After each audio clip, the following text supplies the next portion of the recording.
according to a UN rapporteur, according to the US State Department, according to Amnesty International, according to Human Rights Watch, according to plenty of journalists, and many others, are believed to have detained maybe 1 million people or more, mainly from the Uyghur Muslim ethnic minority, in re-education camps. 1 million people, Charles. Okay. 1 million. Okay.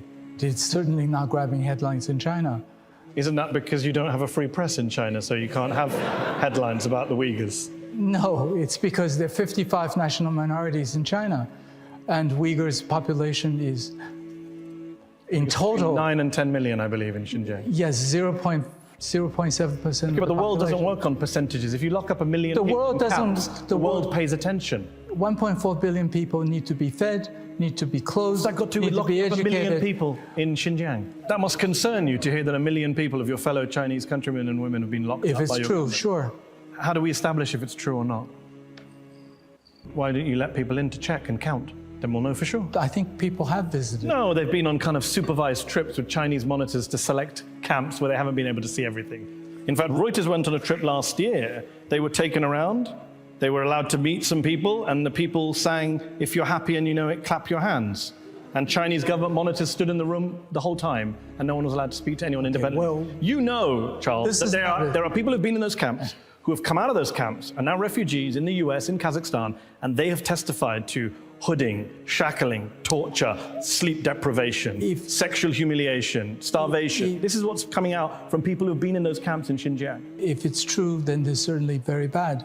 This is not my area of expertise, and I'm not involved in the politics, and I've never been to Xinjiang. I'm more concerned about the economic side. Stephen, let me ask you this. You're listening to Charles and Victor saying this is propaganda. What do we know? What does the evidence suggest to you that you've seen that can be corroborated about what's happening on the ground on a place like Xinjiang? What we do know of the political system is that the Communist Party of China has a monopoly of the truth and a monopoly of history in China. Therefore, what they say must be true is by definition, and what anybody else has to say that does not coincide with what the party says are false news. That is what we are dealing with. When we are talking about 1/10 of an identifiable minority in the home country being identified and put in camps, how would our friends here feel if 1/10 of the native population of Shanghai or Beijing are living in camps? Charles, do you want to answer that? I've never thought about that question. Okay, but he's just posed it. I just don't see it. I don't see it happening. I don't see it possible physically. There's another gentleman, he was very promising footballer. Because he traveled abroad, he was deemed a potential terrorist. He's in a camp, he's not a terrorist. And the last but not least, and it's really important, the peace activist Ilham Tohti, very widely respected individual, he has always advocated that the predominantly Han Chinese should get along with the Uyghurs and vice versa. He was locked up for life for this kind of moderate advocacy on behalf of his own people. So I would say these 3 individuals need to be released immediately. The 1 million Uyghurs and Kazakhs need to be released immediately. There is no justification to bring so much harm to them and their families. They should be able to live in peace and free from fear. Victor, what's your response to that? And Charles, you wanted to come in. Do you know how many Uyghur fighters are fighting in Definitely not 1 million, Syria? Victor.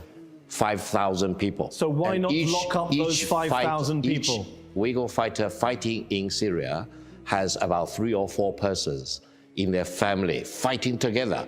How does 5,000 fighters go over to Syria? Come on, Charles. Every country has had problems with fighters going out to Syria. Okay. France has endured far more terrorist attacks than China has. Wait, and the French have not locked up 1 million Muslims in France. 5,000.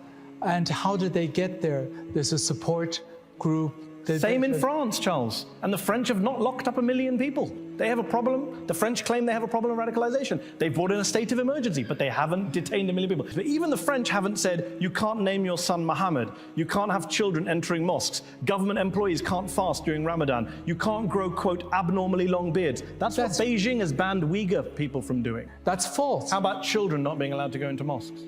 That's totally false. Why is it false? How do you know it's false? Because I've seen the photos of the signs. There are photos of the I have a neighbor, immediate next door neighbor, who is Muslim and who goes to mosque with his children. in Beijing. Yeah. He's not in Xinjiang. On the one hand, you say, don't ask me, I don't know anything about this. But then you jump in to say everything's fake.